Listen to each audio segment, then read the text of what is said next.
ګرانو وطنوالو ستړي مشئ، هیله ده چې روغ جوړ به یاستئ.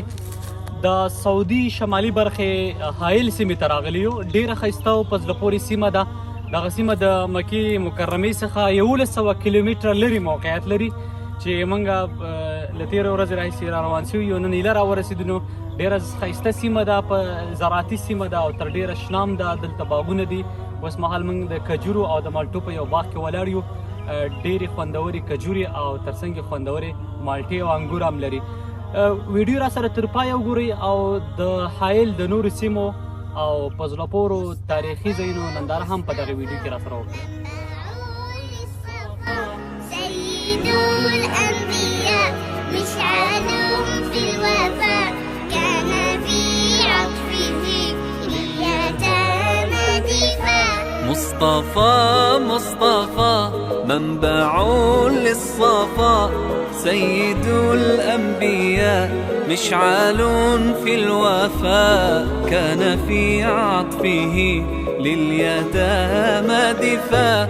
حن قلبي له فاض شوقا إليه ليس أرجو سوى شربة من يديه. الصلاة عليه والسلام عليه للسماء ارتقى فأتى بالنقاء وغدا وجهه نيرا مشرقا.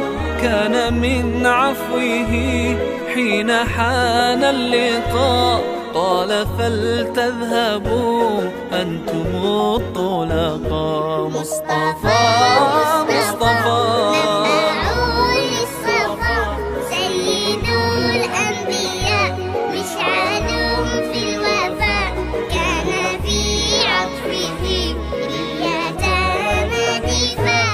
حن قلبي له فاض شوقا إليه ليس أرجو سوى شربة من يديه. الصلاة عليه والسلام عليه كان في هديه منهجا وسطا. كانت تسعده بسمة البسطاء. سيد في الكرم قمة في العطاء. مصطفى منبع للصفا سيد الأنبياء مشعلهم في الوفاء كان في عطفه لليتامى دفاع.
مصطفى منبع للصفا سيد الأنبياء مشعلهم في الوفاء كان في عطفه لليتامى دفاع.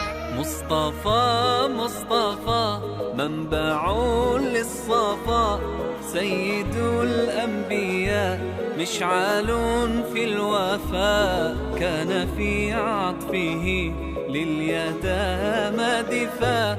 حن قلبي له فاض شوقا إليه ليس أرجو سوى شربة من يديه. الصلاة عليه والسلام عليه للسماء ارتقى فأتى بالنقاء وغدا وجهه نيرا مشرقا كان من عفوه حين حان اللقاء قال فلتذهبوا أنتم الطلقاء. مصطفى مصطفى نبع للصفا سيد الأنبياء مشعل في الوفاء كان في عطفه اليتامى دفاع.